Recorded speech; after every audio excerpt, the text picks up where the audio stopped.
Through the process of the redistricting hearings, they've had 23 public hearings so far to receive input about their communities, and there have been over 1,500 people who've stood in line to provide testimony. I went to a hearing in San Gabriel, and it was packed. It was amazing to me. And so I hope that what that means is that there is a kind of excitement that's built around what the Commission does, and that spills over into other areas of civic engagement, because that's what really California needs is people to be engaged in this conversation about how we reshape California. Perfect entree to Joe Matthews. Joe, I hope I accurately attributed when I was introducing Kathy that those were your quotes, not my words. I could not speak that articulately. So Joe, I mean, what's not to love about this redistricting process that we've heard so much about? And I know that what you support is more sweeping changes, and hopefully you can go into that. But while this may not be a seismic shift, is it not an incremental improvement? It is, in the same sense that it's you're doing no harm by giving aspirin to someone with gangrene.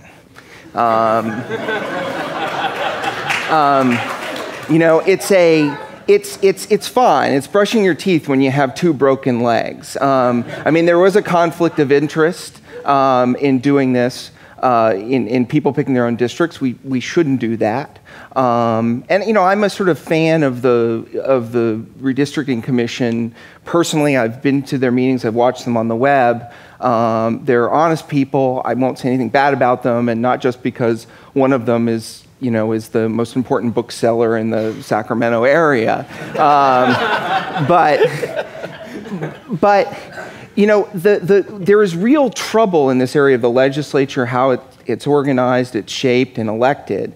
And this doesn't, do a whole heck of a lot to get at what those problems are. And I think there was a frustration with how this thing was sold, as what Dan just sold it as a way to create political competition that would lead to more moderates and centrists. I mean, there is no sign, and you can see it from these early maps, that we're moving that direction. Even the Public Policy Institute of California had looked at this, and with a very broad definition of competitive, found that, under the best case scenario, 16 assembly seats, and I think it was 8 Senate seats, state Senate and state assembly seats would be, at least marginally competitive by their standard. That means that we go from up to a situation where more than 90% of the legislative races don't matter, they're already decided, to a situation where maybe more than 80% of legislative races don't matter and decided.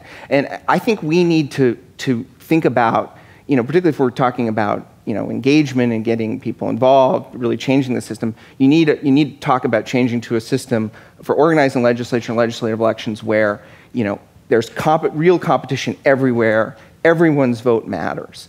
And more broadly with redistricting, I think redistricting is one of the least offensive reforms in this sort of wave of reform we've been on in California, reforms that don't seem to make things any better. And I think that it sort of points to sort of 3 big problems with our thinking, and I mean both elite thinking and also Californians thinking. One is our embrace of the politics of anti-politics. This is a classic case, Redistricting Commission, political virgins wearing blindfolds, right? Citizens Redistricting Commission, citizens is a strange thing because you couldn't have done anything that a really engaged citizen, had done in the last 10 years and be on this commission. Things like, be part of a campaign, be part of the government, donate to somebody, or have a close relative who is, dangerously civic-minded in a similar way.